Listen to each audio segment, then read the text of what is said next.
Holy smokes, we are live. We are live. Welcome to College Football's Peek Around the Corner with your host, Greg Pflugar. We cover everything in college football because we love everything in college football. And if you do as well, please subscribe to our channel. Smash the like button if you like our content. Share the video with your family and your friends if you want to support this college football rebel outpost channel with a donation to help us keep the lights on. Hit that $sign, make a comment, and I'll get to you super chat as quick as I possibly can.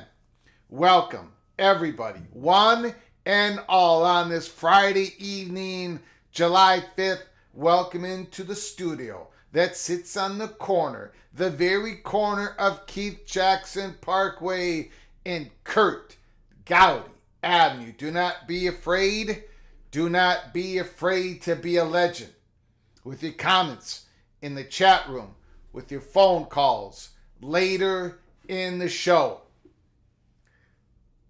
Today is going to be another simple, easy to understand live show. So just take a drink of your beer, your martini, your Diet Coke, whatever you're drinking, relax and take it all in. It's going to be easy for you. It's going to be a little difficult for me. I've had a few conversations today. I've asked some people close to me. I said, do I even talk about it? It really isn't that big of a news. We got some breaking news here, peek around the corner. It's not really that big. It's not really that big. Of course, this should be happening. But people are going to take it and they're going to First of all, they're going to scream at me. They're going to say it doesn't matter. Greg, you're what are you doing? What are you doing, Greg? That's going to be the first reaction of many. But we at College Football Peek Around the Corner we've got a mini hot bubble of action that we know now that has happened. The action itself, you should have expected it. People are going to take it the wrong way. People are going to be very dramatic about it. I'm going to be raked through the coals, over the coals. People are going to come after me left and right. It's not that big a deal. It may turn out to be, but it probably won't be. But something happened. A mini hot bubble of action. A mini hot bubble of action. And I'm going to be able to tell you what it was. The last time I talked about a hot bubble of action was on April 28th, 2023. I said there's going to be something happening between April 28th and May 17th. I knew at the time it was this meeting between Colorado and the Big 12. And I knew it was going to happen on May 7th. So on May 1st, May 2nd, May 3rd, May 4th, go back to our live shows. I kept talking about this hot bubble of action, but I couldn't tell you. Then it happened on May 7th. Colorado met with the Big 12 in Chicago. And I got confirmation that it happened, that it actually took place. I got confirmation that it lasted 90 minutes. Got confirmation on who was at the meeting. And we got one person wrong, and I took the L on that a few weeks later when the dam broke on the story. On May 8th, I said the Pac-12 got a shot to the solar plexus and the conference was hanging by a thread. But I couldn't quite tell you what happened on May 7th. Well, this is a mini hot bubble of action. It's not the story of, it's not nearly as important, not even close. But people are going to take it, people are going to lose people's cheese are going to slip off their cracker when I talk about what we know has happened pretty recently. We're going to do that at the back end of our monologue. We've got a lot to get through. So be patient, buckle up. A mini hot bubble of action took place. What does it mean? Well, I'll tell you what it means. The title of the show is More Evidence. More evidence that nothing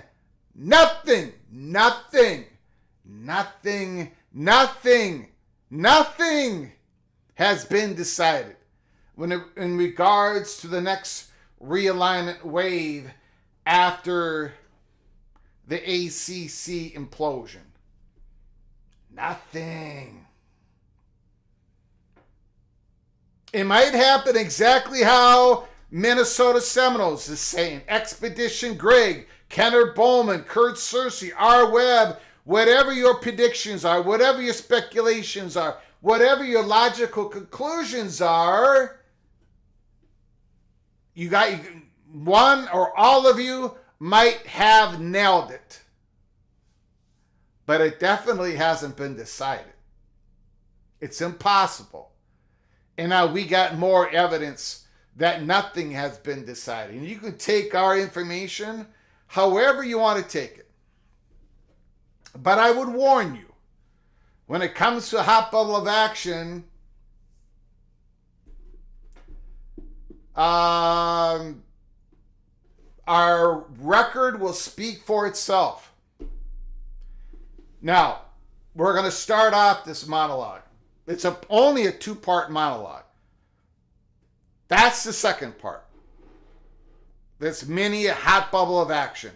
The first part is, again, we did the flip-flop on May 23rd. We made it official on May 28th. And people are continually asking me, why? And I cannot tell the whole story. I tried to tell some of it. We talked about research universities in the history of the Big Ten. And, when they took Oregon, they took Washington. Washington greased the skids of Oregon. Oregon greased the skids of Washington. Washington greased the skids of Oregon when it came to the academic research part of the equation. You got to get the presidents to vote to get on board. A lot of interests have to be scratched. A lot of boxes have to be checked. No, it's not just about academics and research. Nobody has ever said that.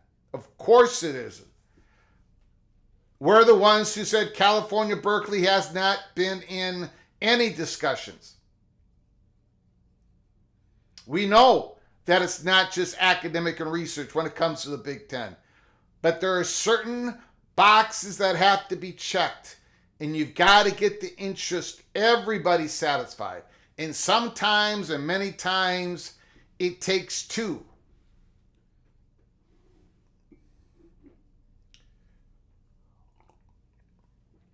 So we talked about the research impact.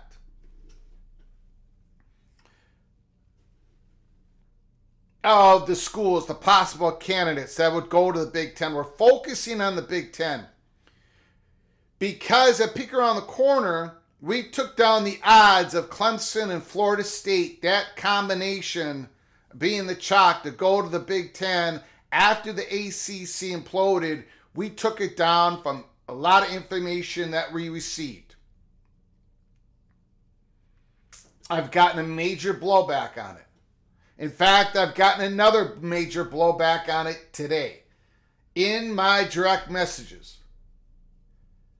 Because Graham Neff sent out a letter today. We're going to start with that first. And then we're going to go into something here. We're going to talk about endowments. Great. Endowments has nothing to do with conference realignment. No, it does, but it doesn't. Again, everybody's interest has to be taken care of.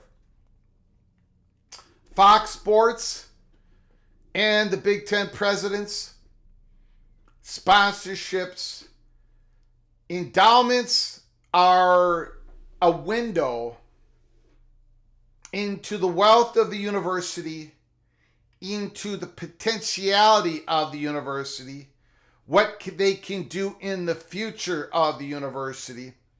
Just because you have a small endowment does not mean you are not a valuable university or a valuable university program when it comes to realignment.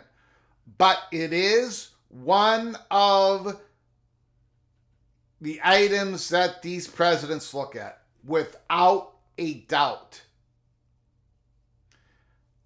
And when the ACC implodes, and it will, and if you're going to be thinking about who the Big Ten is going to go after, target, and try to get, most likely it's going to be a blend of something to fulfill everybody's interest in the Big Ten. And I don't think the Clemson-Florida State combo does that for many reasons.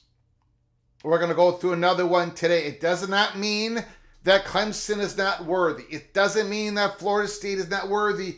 It just means historically, currently, and in the future, we had to take that chalk down. We had to. And we're going to explain why. Now, let's first, I want to thank Ryan Willie, Super Chat. This is why I'm leaving PATC. Great, get to the point. Thank you for the Super Chat, Ryan Willie. Thank you for your generosity. But this show is not for everybody. I got to set the table. I do my thing. If you don't like the show, there are a lot of other college football channels you can watch. We have a lot of new people joining this program all the time. I have to explain. I have to go backwards. So if you don't like it, that is my loss. That is not your loss. So you can leave. I think, Ryan, you have said this quite often in the chat rooms.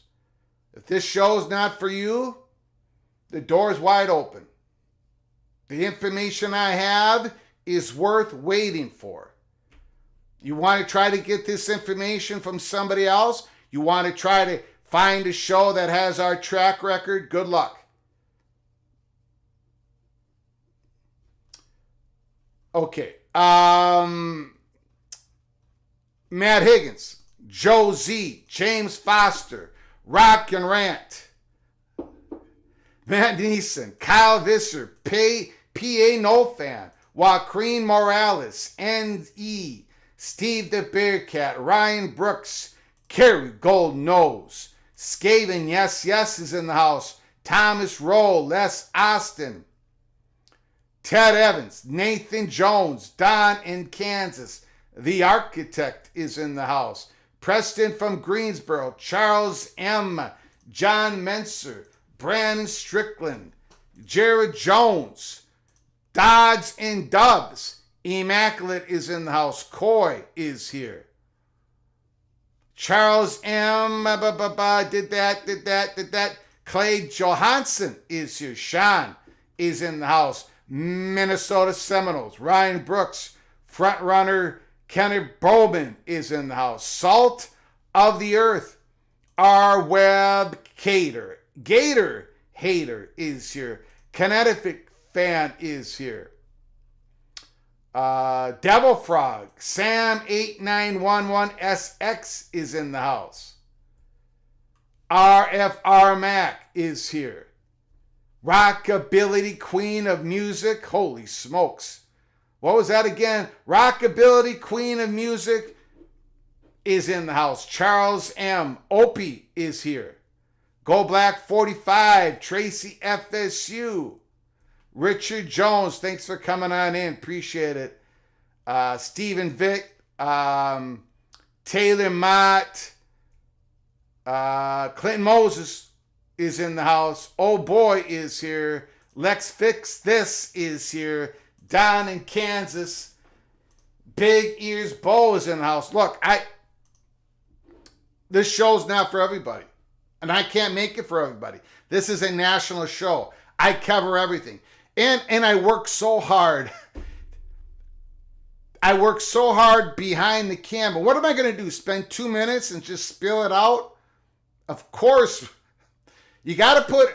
I don't even want to get into it.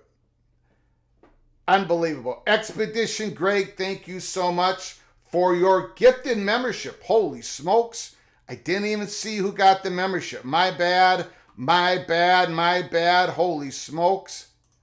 We'll get to the show. We will get to the show. Hold on. Devil Frog has been gifted a membership. Devil Frog, please say thank you to Expedition Greg. You are both hereby knighted, Cloak and Dagger, officially.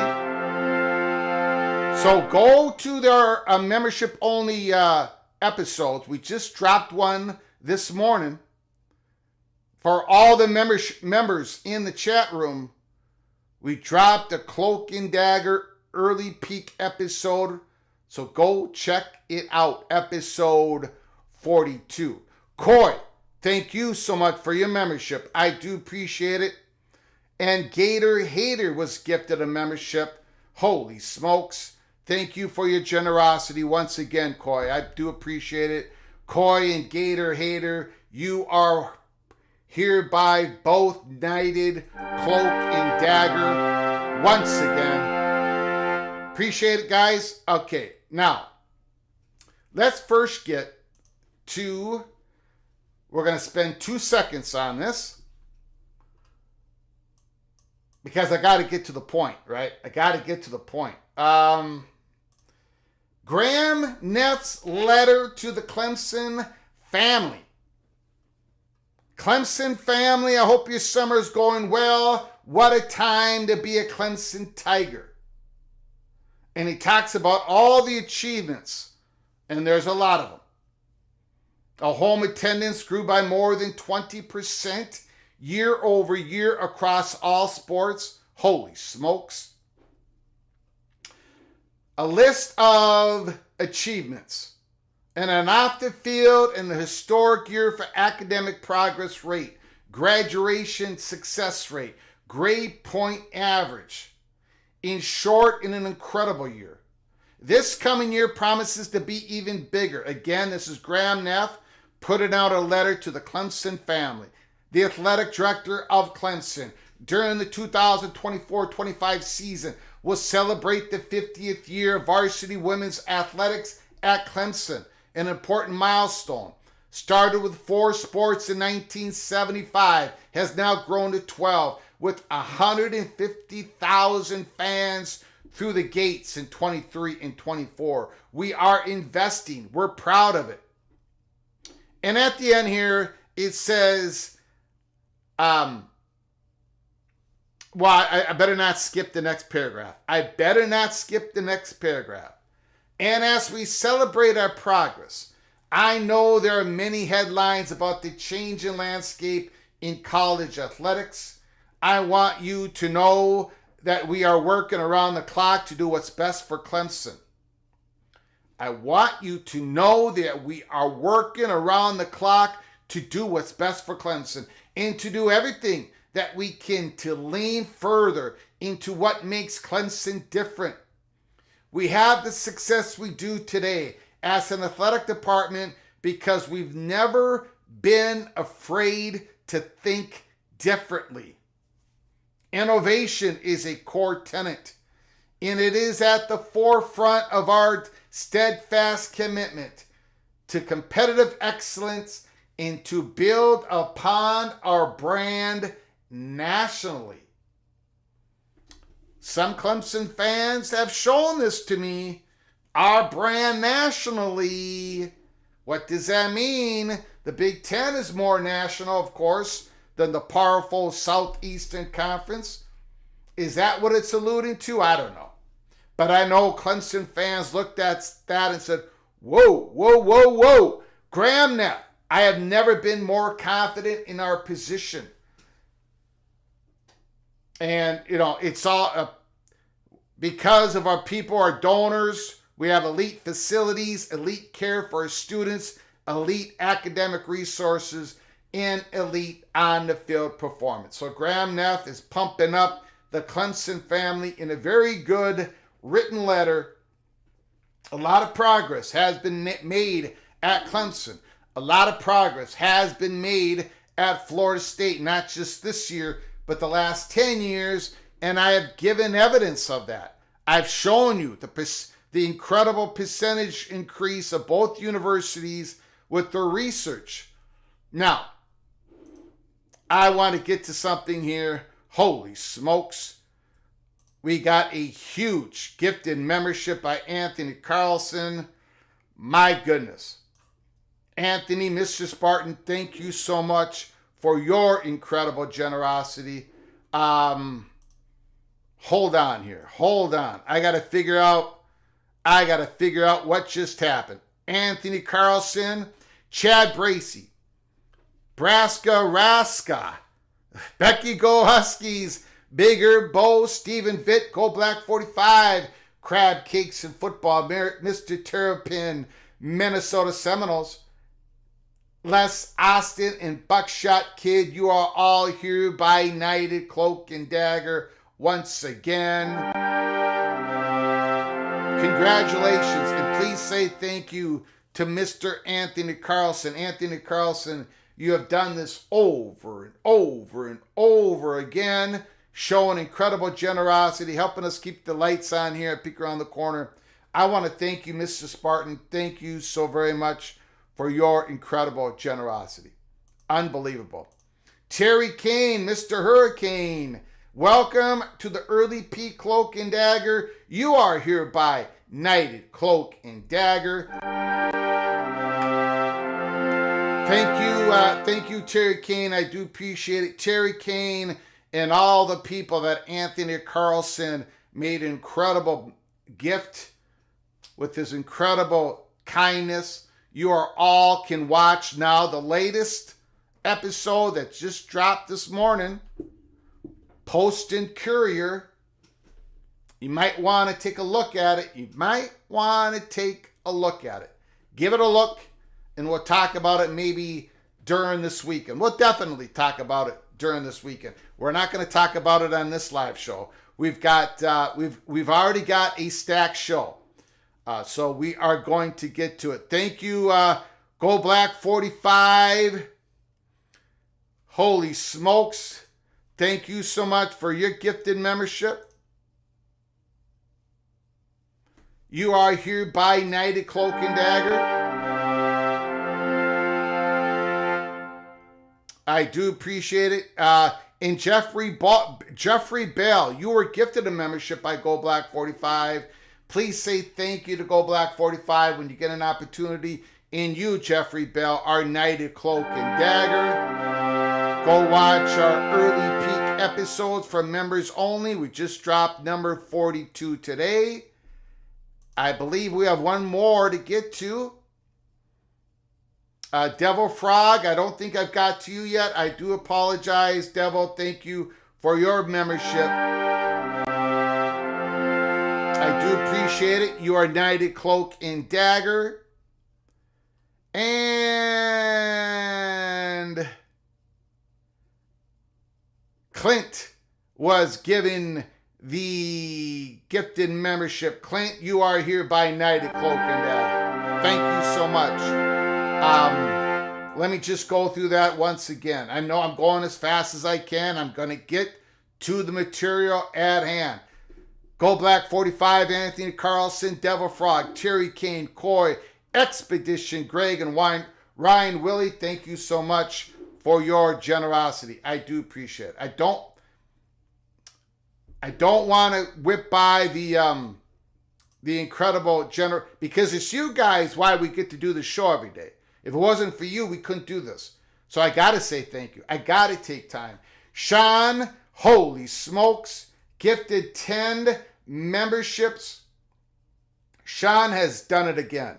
Rob White, Generation X Pop Culture. Congo, the Big Lubbock. 4637 Warrior, Tuffy Duffy. Wayne Russell. B. Jan Holk, Bob Swanger, Mr. Ed Wayner. You have all been gifted a membership by the incredible generosity of Sean. Sean, thank you so much. You are hereby knighted Cloak and Dagger, Sean. Once again, like always. And for the other 10, you are hereby knighted Cloak and Dagger. I do appreciate it. There is a difference between a member and a subscriber. I love all the subscribers. Thank you so much. When you subscribe to our channel, make sure you turn on those notifications because we can come on live at any time. But remember, if you go to the link provided in the description below the video, you can hit that link, hit the join button, and become a member of our channel. When you become a member of our channel, we do drop Cloak and Dagger, a little bit of nugget information from time to time. We've broken stories in those episodes. We broke the Conference USA expansion in those episodes. So, the latest expansion. So, Become a member. We have episodes for everybody. We've done over 400 of those. We continue to do those. I dropped one of those yesterday, doing my rendition of Country 'Tis of Thee. And then now we dropped a membership-only episode this morning. So go check it out. Go check it out. Okay, here we go. So we need to talk about something here. And I will get to your incredible super chats after we get through this talk. We're going into PATC Chalk Talk.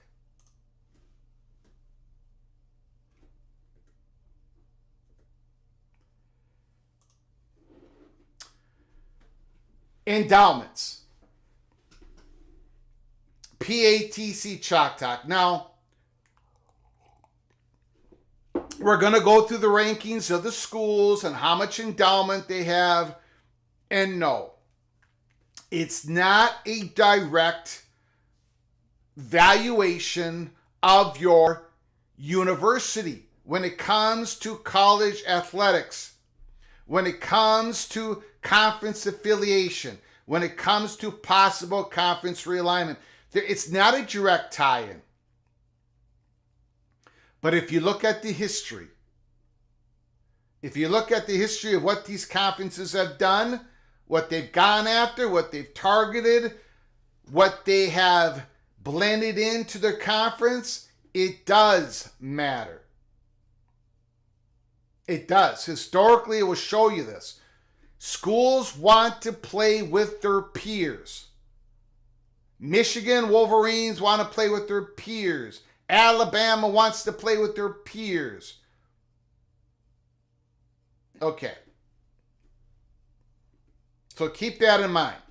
It's not a direct, this school is worth more than this school. No. But I want to show you the numbers, and then I want to get into why it can matter especially when it comes to the Big Ten, and how it has mattered historically. The Big Ten rankings on their endowments. Now again, these numbers are always changing. So you might Google and see different numbers, but they're going to be within a few million of the numbers that I'm about to show you. Okay? Michigan, $17 billion endowment in the Big Ten, number one. Northwestern, $16.1 billion.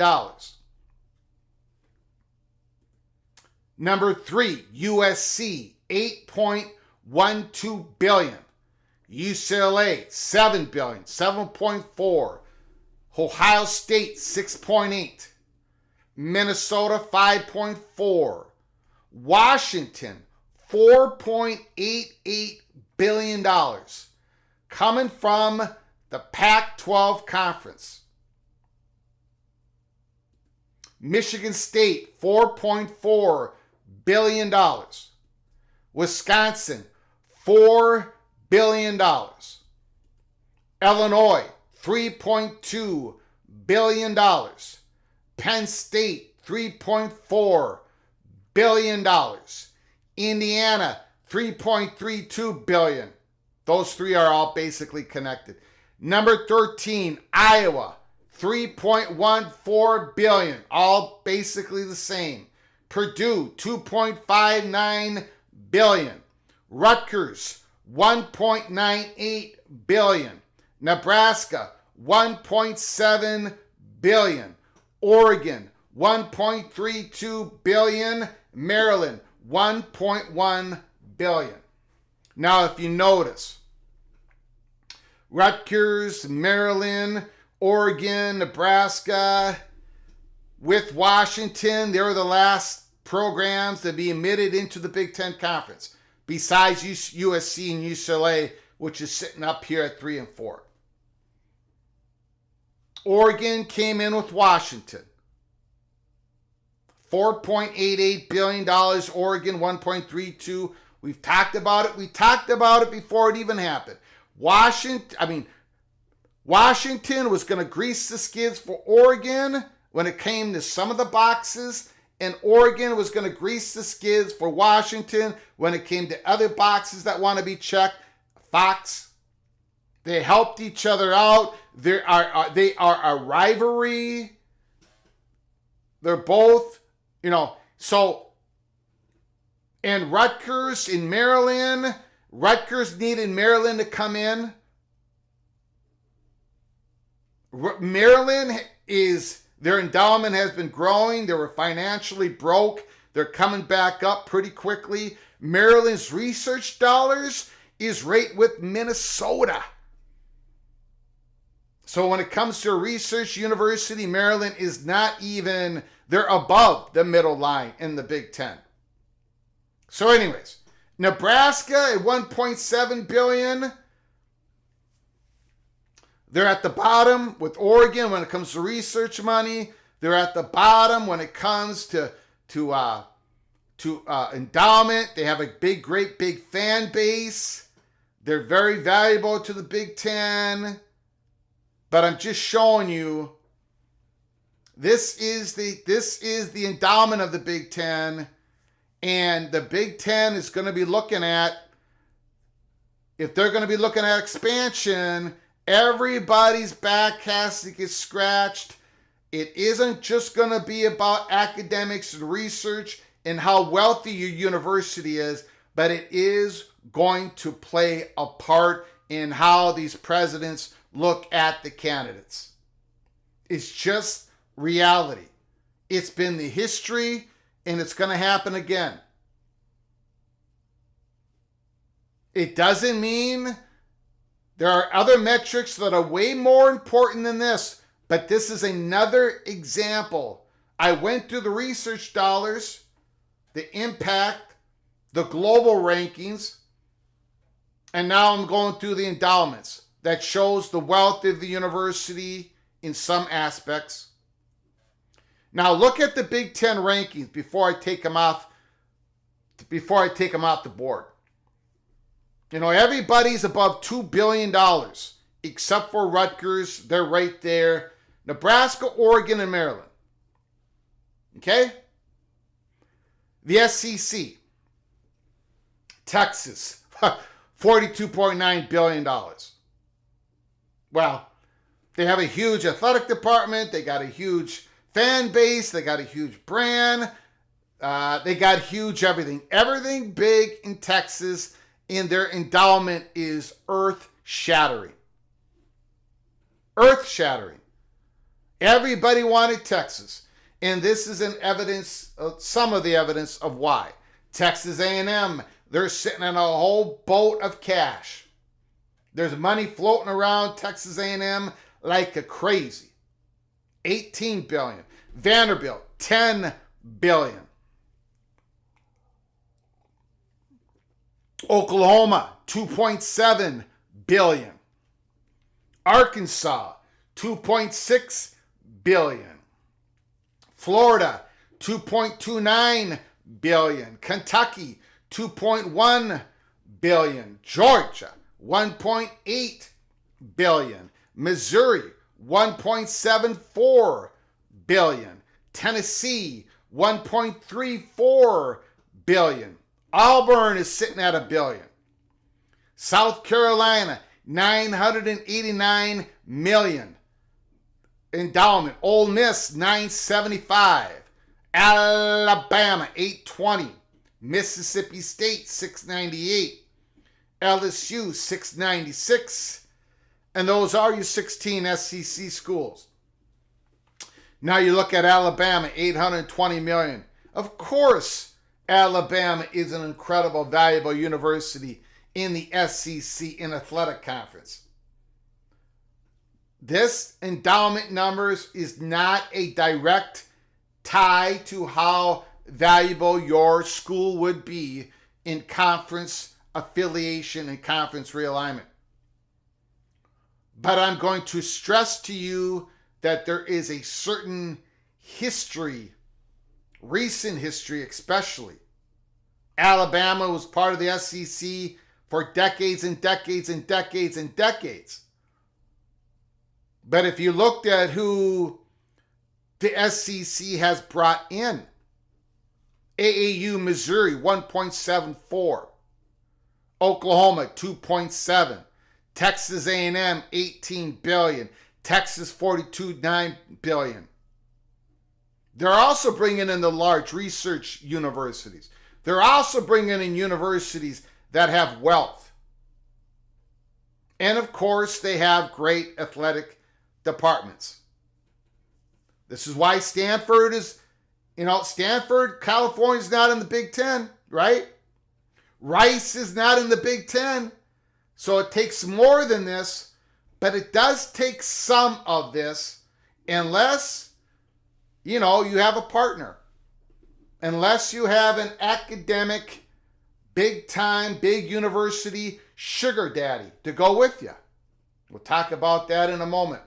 Take a look at the SEC rankings. Look at the new arrivals. Look where they sit on the rankings. The Big 12. TCU sits at top. Private university, $2.48 billion. Kansas, $2.2 billion. Colorado, a new entry, $2.13 billion. Baylor, private, $2.01 billion. BYU, private, $1.97 billion.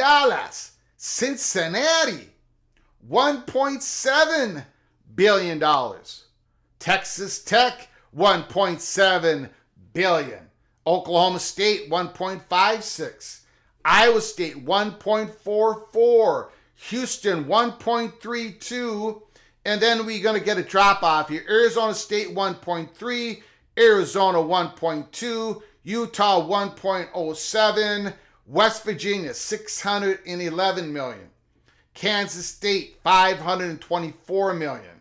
UCF, $162 million. Now, if you ask any Mountaineer fan, they'll tell you, our school is different. And it is. It's a great university for the students that are in the state. No question about it. They bring in everybody. It serves the community in a spectacular way. The endowment, the $611 million, is one of those things that the ACC has always knocked West Virginia on. They've heard this before. But West Virginia is one of the most valuable athletic departments in the Big 12.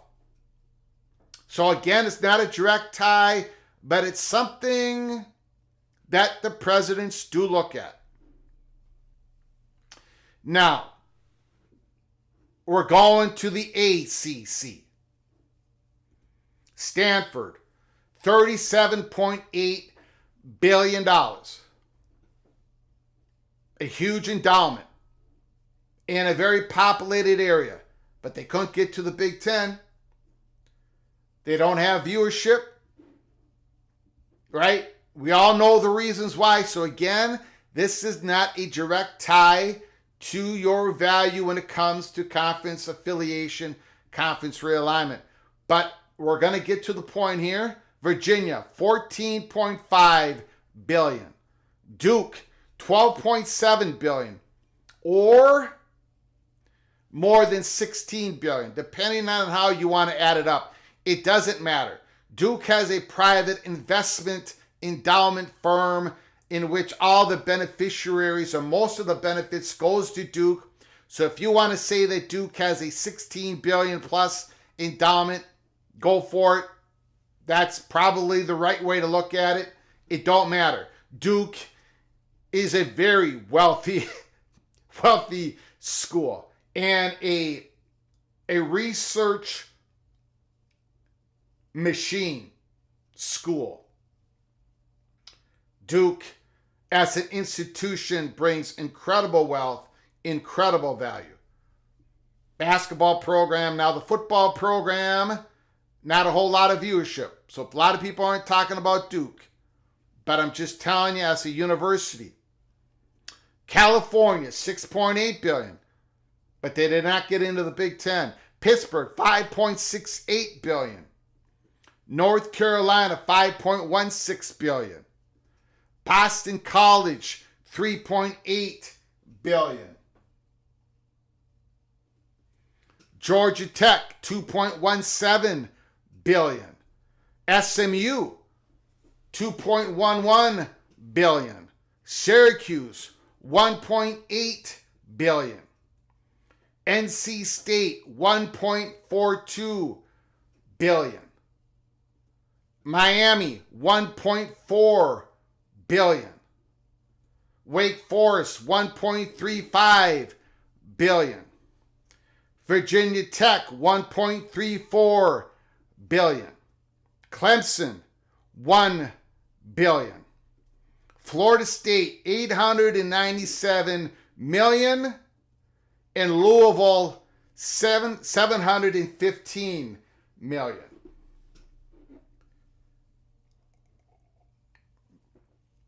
Now, we can look at this list and we can look at it and say, you know, Stanford and California, those big endowments did not help Stanford and California to get into the Big Ten. Right? And we here at Peek Around the Corner, we reported it over and over and over again. It was a Washington-Oregon combination. It wasn't California and Stanford. It didn't matter what the endowment was. It didn't matter how big a research university they were. Washington and Oregon was the combination. Washington for some parts of the Big Ten. Oregon for other parts. The combination, that was the target for the Big Ten. Even though Stanford and California had bigger endowments. But it was Washington and Oregon together that checked all the boxes. When we look into the research numbers, when we look into everything else about the schools, the Florida State Clemson, that combination is probably not going to check all the boxes for the Big Ten and for all the interest. I say probably not. The Big Ten has the motivation to get into the East, to get into the Southeast. I've explained that for 2 years on this channel. After they were going to get school number 3 and 4 in the West Coast, and they did it. So now the target is the East, Southeast. And if all the options are gone away and the Big Ten doesn't have, Clemson and Florida State may get it done. They may get the votes. But historically, it doesn't work that way. We have been told that Clemson and Florida State to the Big Ten, that combination is, we had to take the odds off the board. When you look at the global research rankings, when you look at endowments, when you go right down the list, that combination historically does not get it done. Historically. Now you can make the argument, and I'm okay with that. You can make the argument, great, this is not historic times. This is new times. Correct. One of the reasons why I am not going to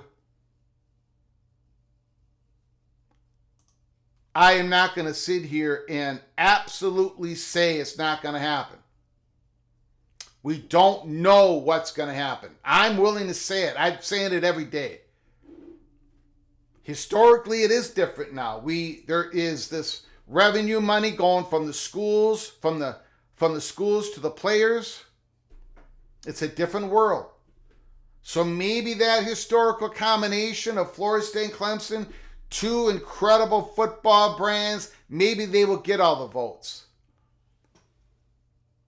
But I think knowing the Big Ten like I do and the presidents, I think a different combination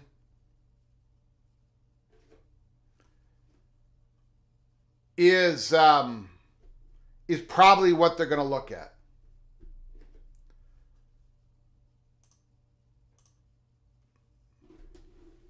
This is a relationship game, a political game at some point.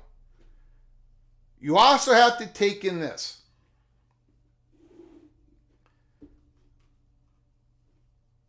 The Big Ten is not a 10-team conference. It's an 18-team conference. The SEC is a 16-team conference. They've got football brands. They've got time slots filled up. They've got a huge contract, and they're expected to get another huge contract in the next media negotiations. A Florida State and Clemson brings a whole lot of eyeballs to the games. So yes, they would increase the value when it comes to the media rights. But it ain't like the Big Ten is a 10-team member anymore, looking for big football brands. And same with the SEC. We've talked about it before. The SEC is looking at demographics. They're looking at the enrollment apocalypse. The Big Ten is going to be cautious and deliberate. If I was, and I've said this before, if Richard McCullough gave me a call and asked me for my advice, which he's not going to do because I'm just the idiot from Minnesota and he's a very smart person, and he is. My advice would be relationships. Keep working on those relationships. Work on them with Northwestern. Work on them with Wisconsin. Work on them with other institutions that you can possibly combine with to get into the Big Ten. Be willing to make it. Be willing to talk with North Carolina. You can talk to North Carolina.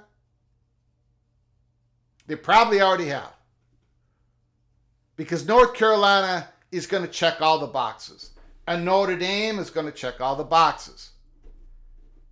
You might need somebody to help you as you help them. Maybe a Florida State Miami. Maybe a Florida State Georgia Tech. But a Florida State Clemson is not historically, don't get all the votes. And the Big Ten is not desperate. They could be desperate to keep up with the SEC. But right now, when it comes to value, they're in a good spot. So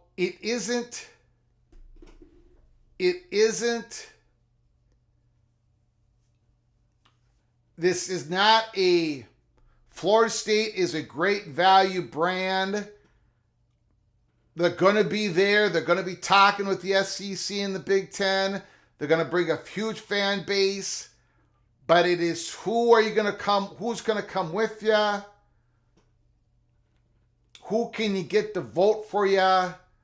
There's a lot there. Nothing has been decided. It hasn't. Now, a lot of people have said, great, it don't matter what you say.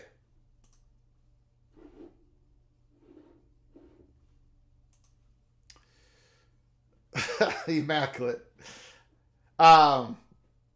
Greg, it doesn't matter what you say. It doesn't matter that you're trying to tell everybody that this is not the USC story, that this is not the Oklahoma-Texas story, that this is not the Colorado story, that this is not the Oregon-Washington story. It doesn't matter, Greg. This thing is done, signed, sealed, and delivered. The Big Ten knows exactly what they're going to do, Greg. The SEC knows exactly how this is going to fall, Greg. No, they don't. No, they don't. And I'm going to give you information tonight on July 5th. Right now, I'm going to give you the information. More evidence. that nobody knows how this is going to go.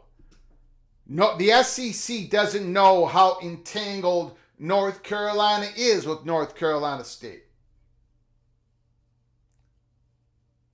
Florida State doesn't really know that they're going to get into the SEC. Or they don't know that they're going to get into the Big Ten automatically. They don't know. I know they got into the courts. I know they're, but nobody knows how this is going to go. We got changing presidents. We've got media companies that don't make decisions. They give valuations. They don't make decisions until they have to. Big difference. So we don't know. And you know what just happened? I shouldn't say just happened. Do you know what's happened?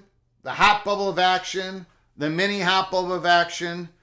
Again, this should not be big breaking news. But I'm afraid it's going to be. But it shouldn't be. It isn't. So everybody relax. There has been third-party talks, without a shadow of a doubt. This is the mini hot bubble of action. There's been third-party talks between those that hold the interest of the Big 12 and Florida State. We at Peek Around the Corner are not reporting that Florida State's going to the Big 12. We're not reporting any of that. We don't know what's going to happen.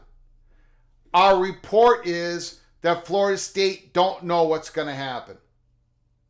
They're going to do the best they can to get into the SEC or the Big Ten, and they probably will. But if they're having third-party talks with the Big 12, they're doing their due diligence. That's exactly what they should be doing. That they're doing that because they don't know. They haven't been given any guarantees. They haven't been getting any offers. It's absolutely impossible. Florida State has received very good valuations in terms of media money for the SEC and the Big Ten. So has Clemson. But they don't know. You know, Washington and Oregon came in as a discount. Is Florida State... Now, I get a lot of people saying Florida State's coming in as a full share in the Big Ten, in the SEC. If they come in as a full share in the Big Ten Ten's going to keep Washington and Oregon as a discount. They can't do that. They're going to have to bump up Oregon and Washington. They're going to bump Florida State to a full share and bump Washington and Oregon to a full share, plus another school. Don't think the Big Ten is going to do that. So then the SEC is probably, when it comes to money, at least the first 6 years, is probably going to be the better deal for Florida State and Clemson. And then you got the SEC one in North Carolina. Do you see how complicated this all gets?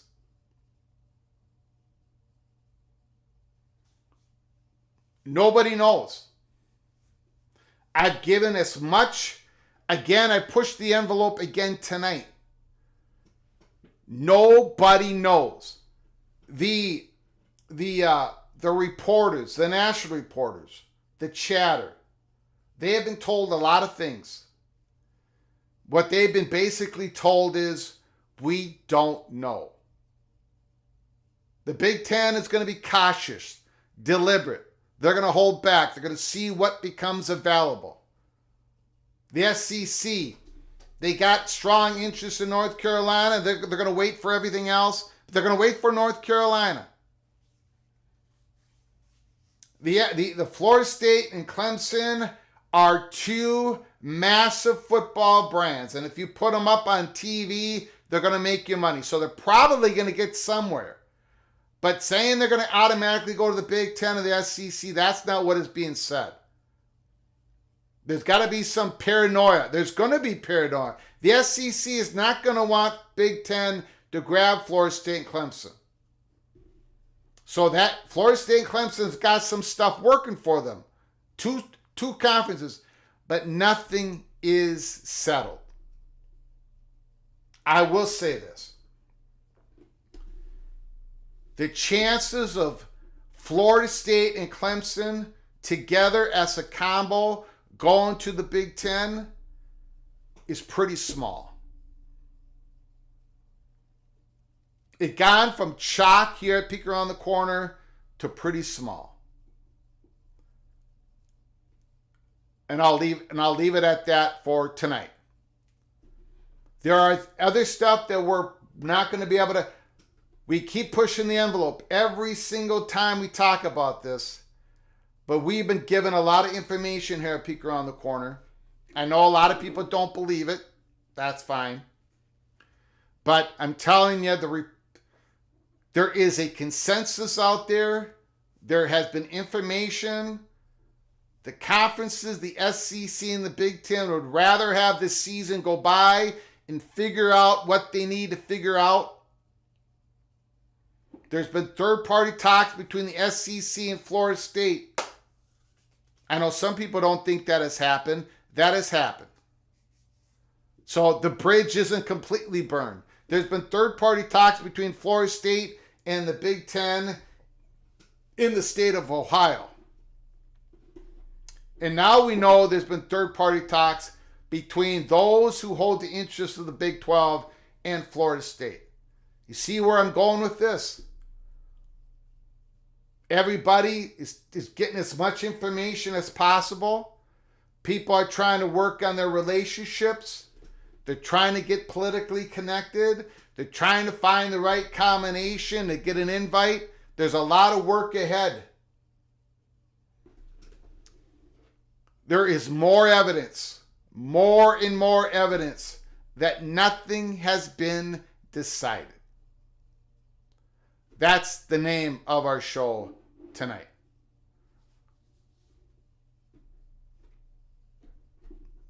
Okay, we're going to get to your phone calls. Let it rip. Let me know how wrong. I shouldn't have even put up the endowment numbers. I shouldn't even put up the research numbers. You're starting to sound like Tony Altimore.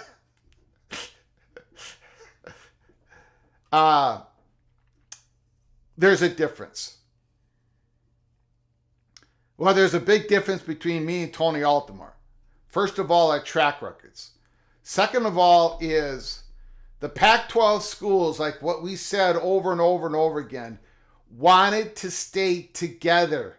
They wanted to stay together, but the economics would not allow the Pac-12 schools to stay together. They were not getting a good enough media contract to stay together. That's why they broke up. What they could get from the Big 12 improved Arizona, Arizona State, Utah, and Colorado's athletic departments, the front porch of the universities. They had to make the decision. Pac-12 schools wanted to stay together, but they couldn't. The Big Ten schools, right now, I'm sorry, but in 2024, July 5th, obviously they want to stay together. The SEC schools want to stay together. They got big contracts. And the Big Ten is looking for valuable schools, athletic departments that can raise their media payouts, but they're not looking to take schools that cannot become their peers in the years ahead. They want to make sure. So, Florida State has done remarkable things at that university. Unbelievable. Unbelievable. The Big Ten, before they would offer and do these things with Florida State, they're going to have first-party talks, and they're going to say, what is your commitment to getting here, here, here, and here? And if Florida State answers those questions, and the Big Ten says, oh, this is good, then it can be done. The same with Clemson. But these first-party talks have to occur. There has to be a lot of discussions. Oregon and Washington both had to make commitments. Some of them are out in public. Some of them are not. Washington had to build $1 million media center. Millions and millions and millions of dollars. And Washington right now is cash strapped when it comes to their athletic department. They're going to get out of that hole here in the next 6 years. But they had to make a commitment. They are a huge research university. They're set. They're done. The Big Ten has no Washington, no problems. But Oregon had to make commitments to their university, their research. They had to talk with the Big Ten. They had to lay it down. The Big Ten had to believe it. The Big Ten presidents had to come on board. Fox wanted Oregon. But the Big Ten presidents needed those assurances, and they needed Washington to grease the skids. That's what we're talking about when we come to Florida State, Clemson, and other schools. A North Carolina would grease the skids for Florida State. A Notre Dame would grease the skids for Florida State. Both those schools would grease the skids for Clemson if Florida State wants to go to the SEC. But the combination of Florida State and Clemson, historically, and what we're being told now, currently, isn't probably going to scratch everybody's back. Even though they're two good universities, great fan bases, you got to get everybody on board in the Big Ten. And you want to talk about people in the Big Ten. The people at the University of Wisconsin-Madison, the people at University of Minnesota, the people at Northwestern. And I'm not ripping on them. I'm not ripping on the people at Purdue University. But they're not like me. They're not like you. You understand what I'm saying? Or maybe they're like me. I know there's a lot of smart people in the chat room, but they're going to need something out of this. They're going to need something out of this. So that's what I wanted to say. Let's get to your phone calls.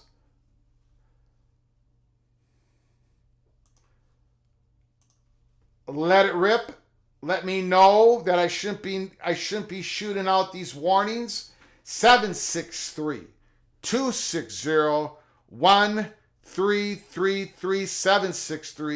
763-260-1333. Give us a call here on a Friday early evening.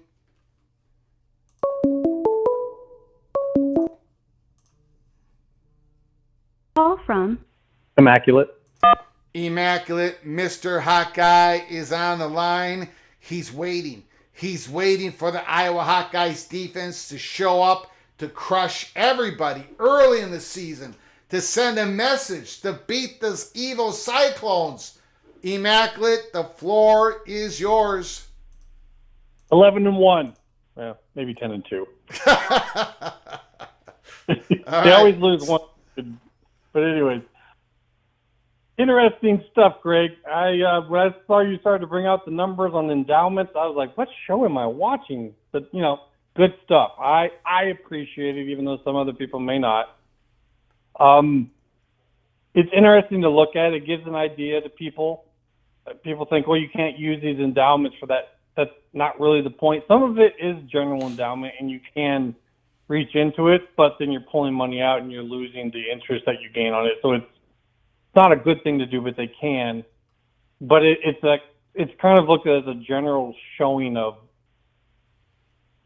how much backing do they have from their alumni, sponsors, boosters. Like if they had to lean upon some people to help them out in the situation, how well could they do that? And that's probably the best way to look at that is the endowment. So for everyone wondering why Greg is talking about endowments, I think that's why you're doing it. Maybe I'm wrong. It's just another piece. It's not a leading indicator. It's just another. When the Big Ten presidents get together and they talk about their candidates, it's going to be one of those items they talk about. And yeah, it's one of those people things. Like it's not just they're not just having an accountant coming in and deciding this. Like there's people in the decision. Yeah. One thing I want to say real quick before I do want to definitely go into what you're saying there, but my own personal little frustration is the NCAA settlement situation. I don't know if you saw that came out today. The plaintiffs are actually pushing back on the school that wants to file a complaint because they haven't even filed their motion for approval. They haven't even approved the settlement yet. And that's not scheduled or expected to even happen until the 15th. So we can't even get the judge to certify this situation until the 15th. So that was a little frustration to learn today, is that we're actually waiting that much longer. But that would be my suggestion for people who are wondering when things might happen. And you might have different words on that, and I certainly wouldn't want to push back anything you say in that regard. But to me, the window of opportunity doesn't even open until the 15th. And that's not saying it happens on the 15th. Yep. But no, you bring up a great point. Yep. You can't even get that judge to certify that thing until the 15th. Maybe. That's if it gets filed. And then, they're not going to do it same day probably. So that being said, yeah, the first one that stuck out that I've kind of had to do some pushing back of people who've not liked me for it is on Pitt. And if you notice, they have that 5.68 endowment. They've got in some rankings top 50. They're up there in research. As much as people look at them and think, oh, they're terrible football, they have a rental stadium, which they do. It's not a great thing. They, as an institution, are going to have that attitude of where they want to be and who they want to be with and all these things you're talking about and the type of relationships they want. And when you look at the ACC and you look at the three public schools there with the top highest endowments, you see Virginia, you see Cal, and you see Pitt. And those are exactly the three that I've been saying. Watch for those three to be the public shields if the ACC goes private after all these schools get out. Now, with what you're suggesting and the possibilities on schools where they may or may not go, we may have some hiccups. Florida State and Clemson definitely have to be figured out for in the situation. And they may not be the number one school that like the Big Ten is looking at. But I still have to believe that Florida State's part of the eventual solution, because part of the solution with the Big Ten, and shoot me down if I'm wrong here, but they have to, between the presidents and like Fox, which, and then below Fox is CBS and NBC now, it's like a 50-50. Neither one is doing the whole picking here. Yeah. And that's why you look and people kind of mistook Washington because they were doing really good football. People were like, oh, it's two football picks. No, Washington was not a football pick. That's like a bonus. That's like if Georgia Tech was to do good in football, you'd be like, great, that's excellent. But Washington, yeah. You're bringing up a great look. Florida State, with their incredible brand, all their viewership, they can help grease the skids of somebody else, right? And then somebody else can help to grease the skids of Florida State. Yep. So that's why I was saying Florida State and Georgia Tech. I mean, not saying like this is my call and my chalk, but just as like, that one, they each kind of grease the skids for each other. Yeah. And there's a lot of Florida State big money boosters that are in Atlanta. Yeah. So if you try to keep them in line as to go into the Big Ten and your Florida State, here in Georgia Tech is the school that be going with them, gets a lot of those people to stay fines, and at least we still get to see them come to town, once a season type of a situation. That's kind of the analysis is why I came up with that combo. But yeah, for the longest time, I've just thought Florida State and Clemson is not possible unless it's part of a bigger move. Like if, the big combo, which we've kind of talked about and broached, is Notre Dame and Stanford. As much as people are not going to like hearing it, because who wants to hear about Notre Dame and Stanford leading the pack in this regard? It's kind of distasteful to some people, I'm sure. But you pointed it out. You pointed out why. Like Stanford, huge endowment. Their research is more than just the number of research. how successful it is and how many patents they have and how much control they have over that. And quite frankly, if you're the Big Ten, if you get Stanford to come join the Big Ten Academic Alliance and leave the Ivy Plus Library Federation, there's a good chance that Johns Hopkins might as well. And they don't even play football, the Big Ten. And yet if they were to get Johns Hopkins to make that jump, that's probably the biggest gain the Big Ten could possibly do, because that's Big Ten business. That's football is the front porch. This is their business. Yeah. So I was kind of, I was happy to see you talk about this. And I know some people don't want to hear about it, but if they want to know what's really going to fuel this, that's the stuff that fuels it for the Big Ten. Yeah. And, they like it or not, honestly, it doesn't matter, right? Yeah. Yeah. I'm just, I know people are going to get upset. I think they're going to misconstrue what I'm saying, but this is what this show is for. I'm trying to give people a peek around the corner. Yeah. And we definitely, I definitely received information, and so I'm trying to parse it out in a way that, that is the best way I can do it. So I'm going to make mistakes, but hopefully people understood what I said tonight. And hopefully they understand, at least from my understanding, is you're not saying Florida State never joins the Big Ten. Just No, right now, I'm not saying Florida that. State would be the school that the Big Ten eventually says yes to for the networks. But as long as they're in the negotiation with those networks, they're going to play it tough. Like, they're going to play it hard. Like, no, we're not interested in them that much. No, because you don't want to give your negotiating partner more than, kind of how it works. You're going to downplay it. You're going to think, nah, we don't really like them. They don't do our work.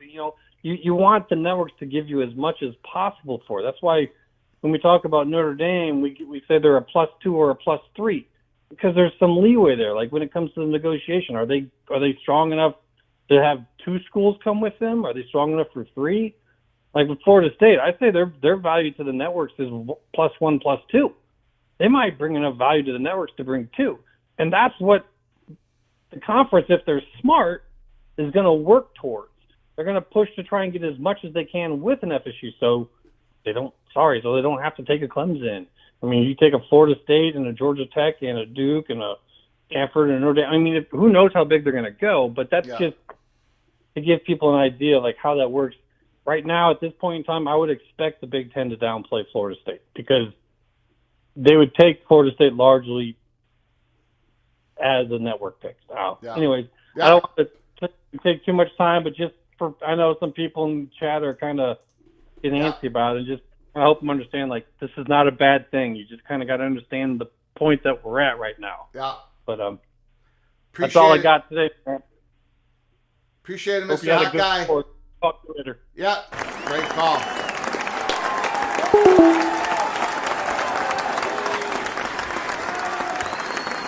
Kerry Gold knows, Greg, the Big Ten better add more great football programs that can actually win championships and stop messing around with meds.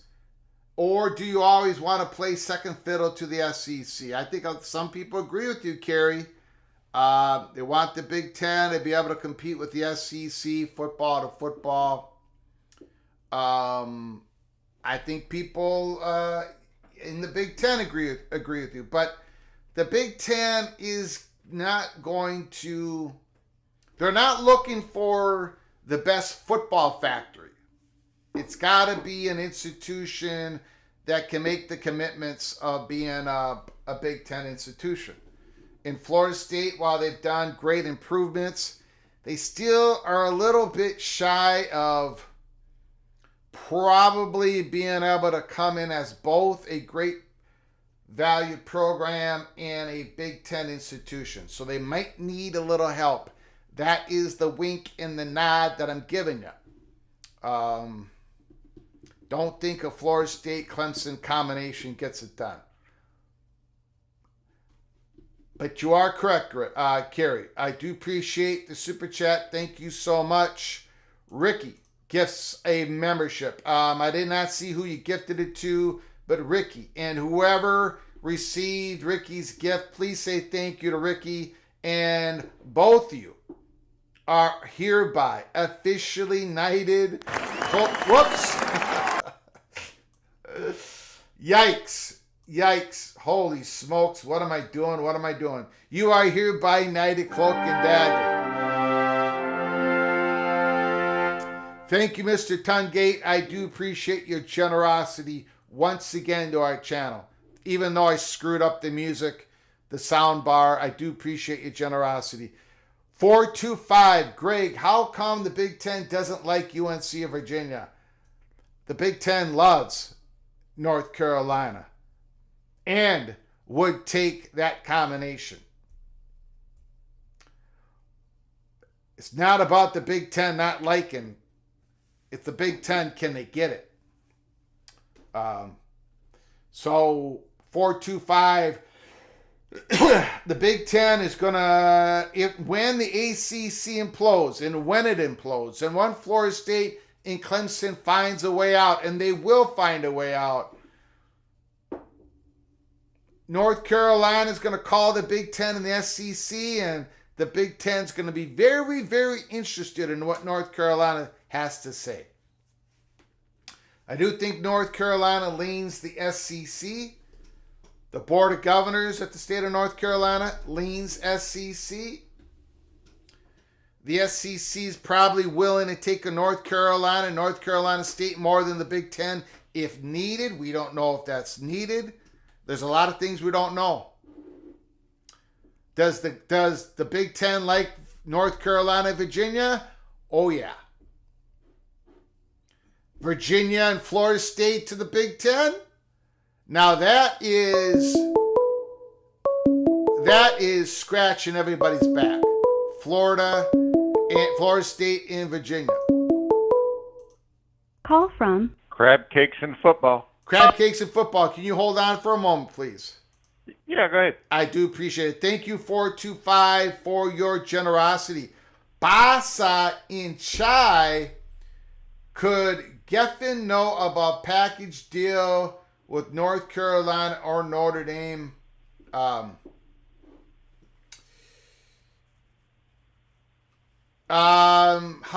do I answer this?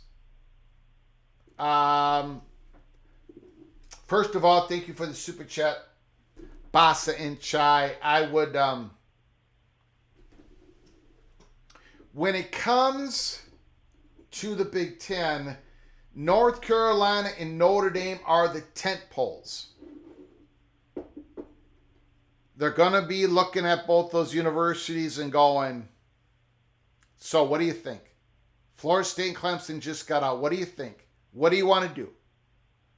Are we completely out? We can't touch either one of you. Where you guys are not going to become available. Notre Dame, are you going to sit this out once again? You're going to wait till 2030. North Carolina, what's going on with the Board of Governors? Are you hooked up with North Carolina State? Are you already hooked up with the SEC? Those things are going to happen first. And if there is interest, if there is some sort of, Big Ten, let's talk some more. The Big Ten's going to jump all over it. Talk with North Carolina. Talk with Notre Dame. And if there's conversations about a combination, North Carolina, Florida State, Notre Dame, Clemson, whatever it is, Notre Dame, Miami. Those are the tent poles for the Big Ten. North Carolina and Notre Dame. The tent pole for the SEC is North Carolina and whatever is the connecting tissue with North Carolina. Again, it doesn't mean that Florida State and Clemson don't have huge brands. They do. They're getting out. They're going to get out of the ACC. They're going to get out, and they're going to, they might have more options.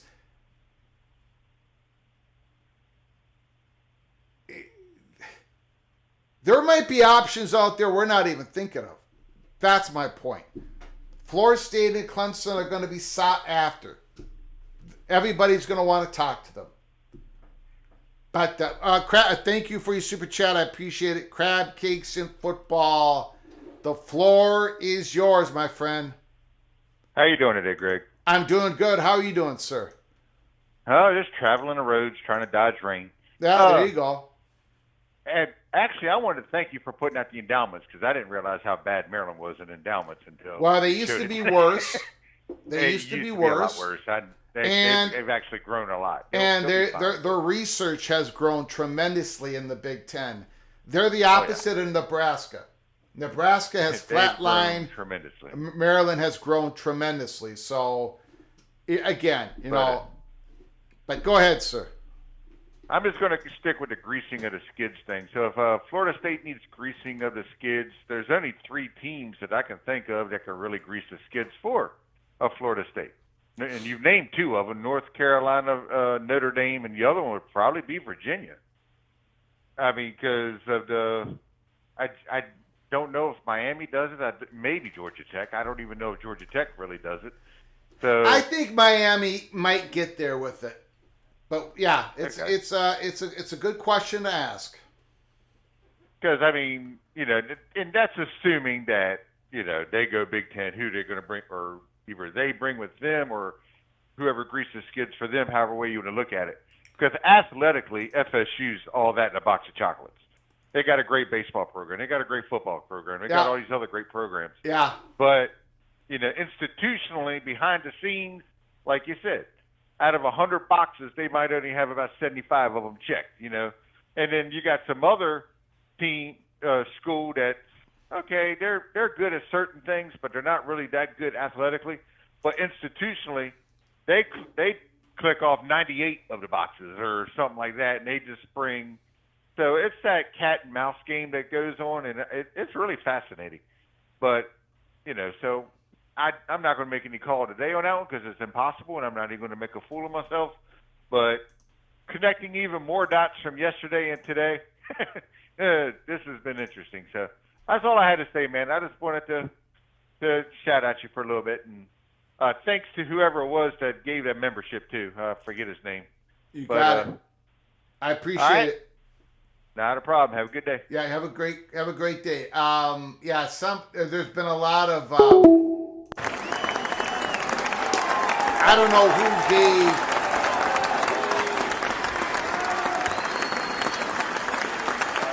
don't know who gave Crab Cakes and Football the membership. There has been such a great generosity tonight. People handing out gift memberships. I know a lot of people are going to enjoy them. Sean has given out them. Go Black 45, Anthony Carlson, Devil Frog, Coy, Ricky. I mean, say thanks to all of them, basically. Thank you to everybody who's put out gift memberships tonight. Appreciate it so very much. Phone lines open. 763-260-1333. Give us a call. And rip on me if you want. Talk about your team. You getting ready. It's July 5th. Big 12 Media Days.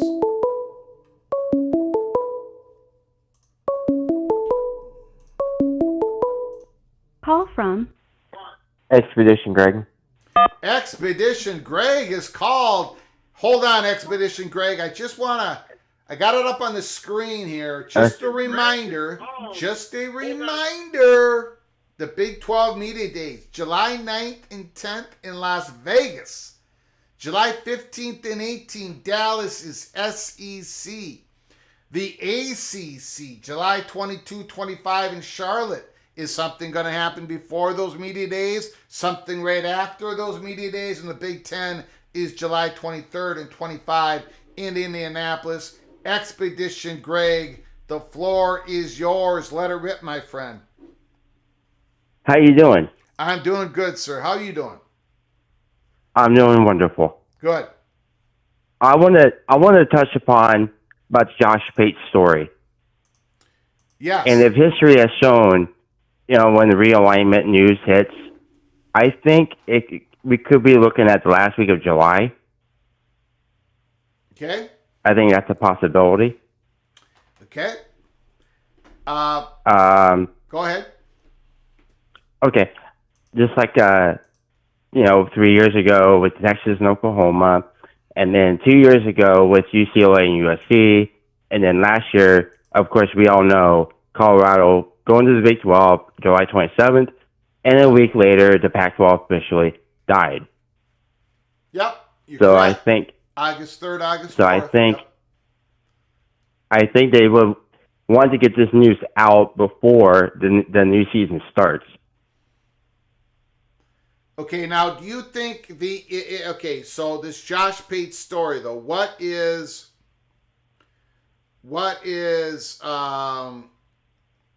think is exactly going to happen though? Do you think it's an announcement that Florida State has reached a settlement, or that Florida State is just leaving the conference without their media rights, or Florida State has reached a settlement plus they know where they're going? What do you think is going to happen? I think they will reach a settlement, and I think possibly they could win their media rights back as part of the settlement, and they might know where it might be going. But the question I have is, who would their travel partner be? To me, that's a wild card of the whole scenario. I mean, you can have Miami, you can have Georgia Tech, or possibly North Carolina. Who knows? Yeah. Yeah, I don't think it's known yet. That's my hunch. That is my hunch. And I want to also say I enjoy your show, Greg. I respect you, and definitely will be following you more in the future, my friend.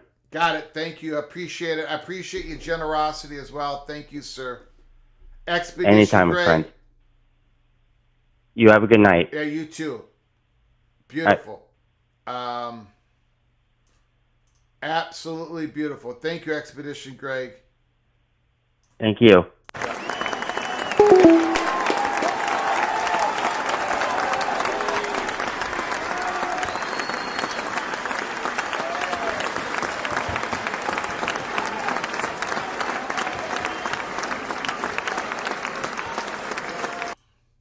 Now, look, I know the reaction. You know, it's all about football. It's all about football.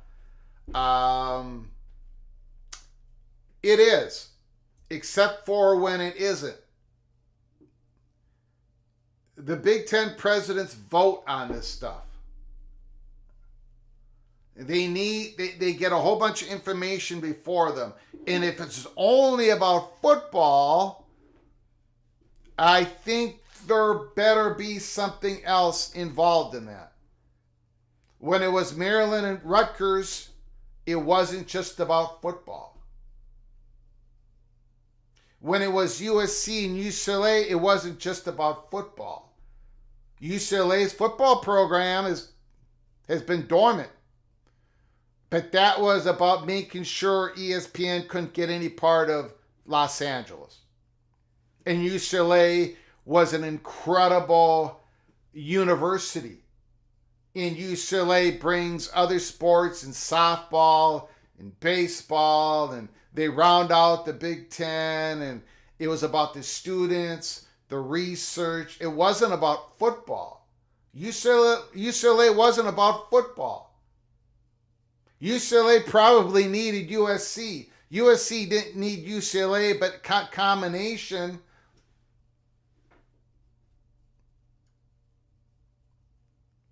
So, I know people want to hear what they want to hear, but I got to give you the straight shoot. Yeah, it better be about football. The next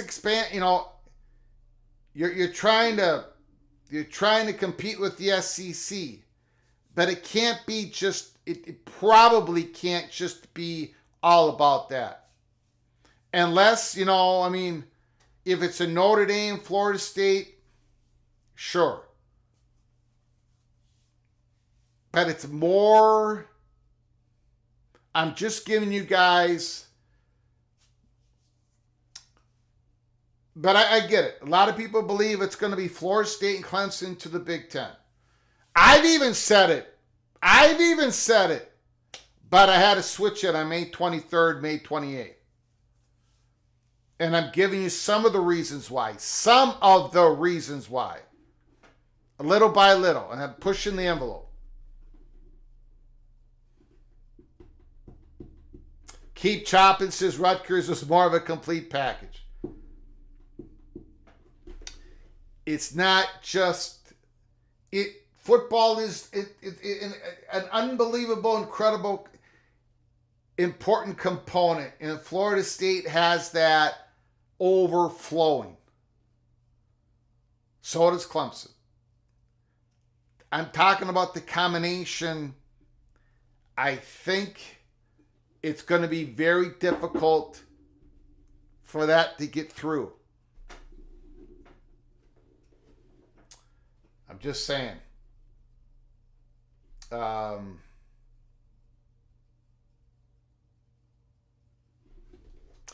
I appreciate you, Tracy FSU. My information is sometimes,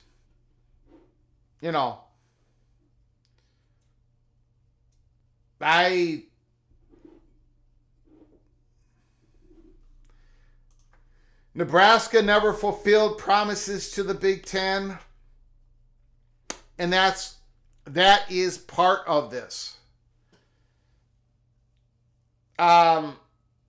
So I guess I'm going to push the envelope a little bit more. Why not? Let's go push it a little bit more. We're going to do one more push. President Carter was the president of Nebraska. For over the last years, he's been giving out warning shots to Nebraska. He's been sending emails. They've been having meetings. He's been having meetings with smaller universities in Nebraska, with Omaha, with Kearney, trying to get everybody on board. Nebraska needs to step it up because they are starting not to be so much of a peer of the Big Ten. Nebraska's gotten a lot of pressure. I don't think they're going to get kicked out.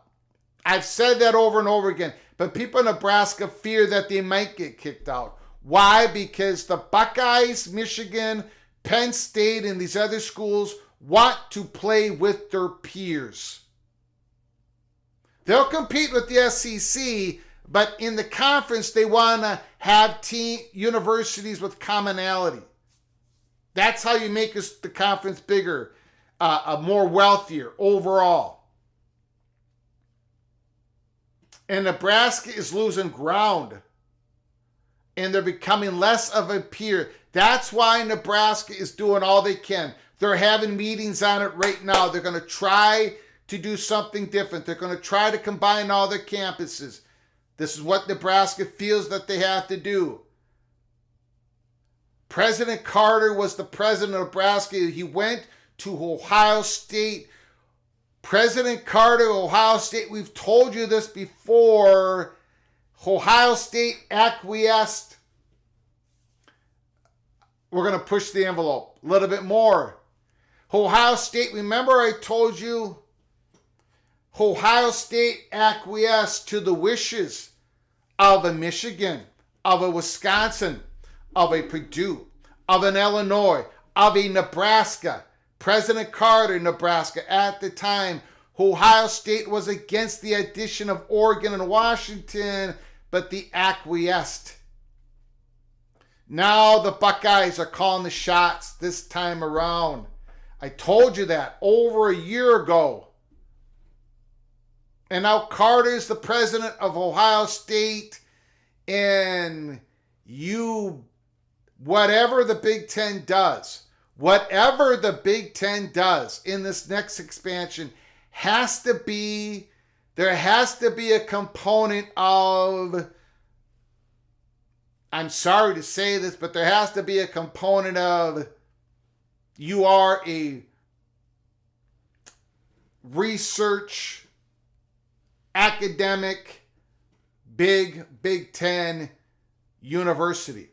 Or you can get there. Or you're in there and with a combination of a school that can get you there, to grease the skids. I can tell you right now, the chances of Florida State and Clemson coming in the Big Ten, having the approval of Ohio State, is probably not going to be there. And now I push the envelope further than what I was going to do tonight. This is just reality. We are the one place that we can give it to you. Is the door completely shut on a Florida State-Clemson combination? No, but that is not what the Big Ten is going to rush in and get done. Like I thought a couple months ago, but not anymore. The chatter has changed. We talked about it in May, third week in May, and now it's July 5th. And the reporters are hearing the same thing. So again, it is a complicated business that we are in. We got the North Carolina quagmire. Miami's coming out of their own quagmire. Clemson and Florida State have been the two schools that have been bold enough to challenge the ACC in the courts. And now you've got this thing going on, the Big Ten, wanting to be cautious and deliberate. You got the SEC targeting North Carolina, and you got these two big brands, Florida State and Clemson. It's complicated. Nothing has been decided at this point. But I'm giving you the lay of the land.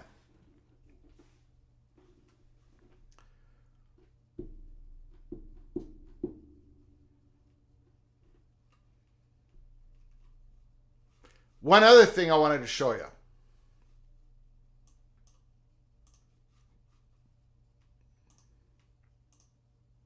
If I don't screw it up. Just want to show you real quick here.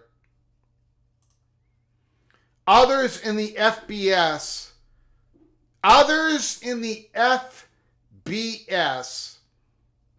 G5, Power 4 conferences of G5 that have over $1 billion in endowment and a decent sized athletic program, athletic department.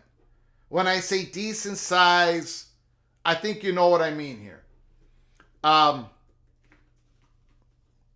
These are the others. Notre Dame, $18 billion in endowment. Rice, $8.6 billion in endowment. Now Rice, again, the G5 conferences, yeah, they'd like to have them. They don't bring any eyeballs, but they're still kind of attractive because of the endowment, because of the university. Everybody wants to rub elbows with Rice. As the university president, you want to say, we're in the same athletic department. The athletic conference as Rice. But Rice is not going into a Power 4 conference. And then you got an interesting one here. We've talked about him. Tulane. Almost $2 billion endowment, a growing athletic department, a growing brand in the state of Louisiana. So, Tulane, their endowment, their AAU, their university, their research, it fits into an ACC conference, in an imploded ACC conference. The schools that remain in the ACC are probably going to be giving Tulane a very hard look, right? And this is one component why. Just one. Just to give more perspective on all of that.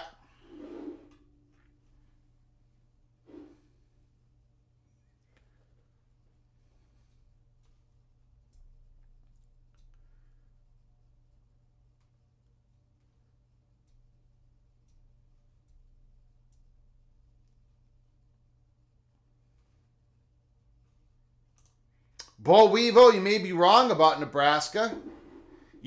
North Carolina constantly belittling University of South Carolina academics caused the Gamecocks to leave the ACC. Maybe that will happen. That was a real good historical point you brought up, Bo Weevil. And I'm not here to bash Nebraska. They are a valuable brand, just like Florida State. They don't have the demographics of Florida State. They don't have, the recruiting grounds of Florida State. They don't have some of the advantages of Florida State, but they got a huge fan base. But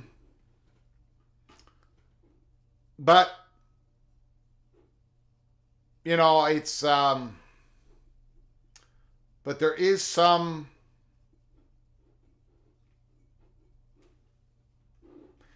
the whole Big Ten was not against Oregon. Not all of them. There was some. Minnesota was for Oregon. I can tell you that. Iowa was against Oregon, just to let you know. But no, that's why I never bring up. Iowa was the one that had acquiesced with Ohio State. Oregon had support, but Fox clinched it because Oregon and Washington were the perfect blend. And that is why the Big Ten had meetings with Oregon and Washington months and months and months before it all went down.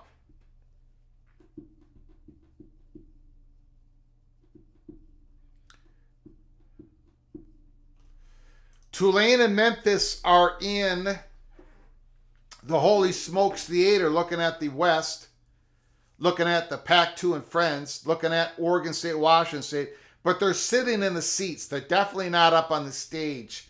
I highly doubt Tulane and Memphis goes up on that stage. In fact, we might have to have them leaving the Holy Smokes Theater when it comes to Pac-2 and friends matinee. I think Tulane and Memphis are going to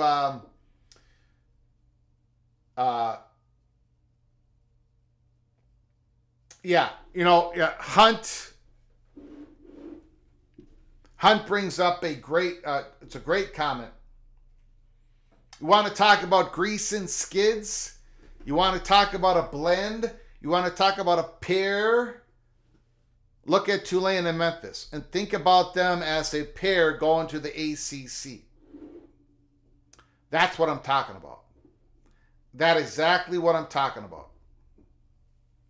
When it comes to Florida State, when it comes to Clemson, when it comes to any of this stuff. Tulane and Memphis, yeah. They both grease each other's skids. Memphis basketball, Memphis other sports, Memphis. Tulane, the great university.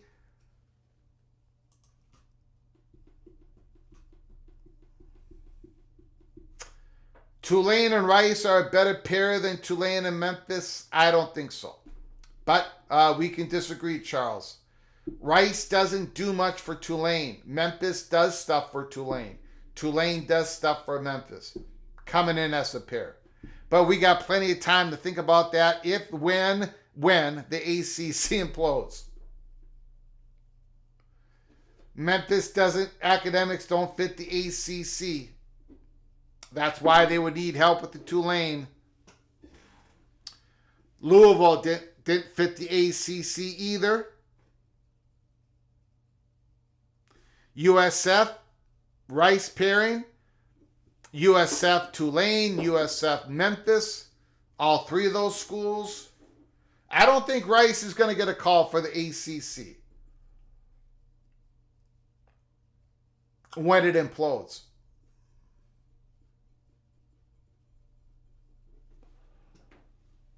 Memphis is going to have the money to compete. Absolutely.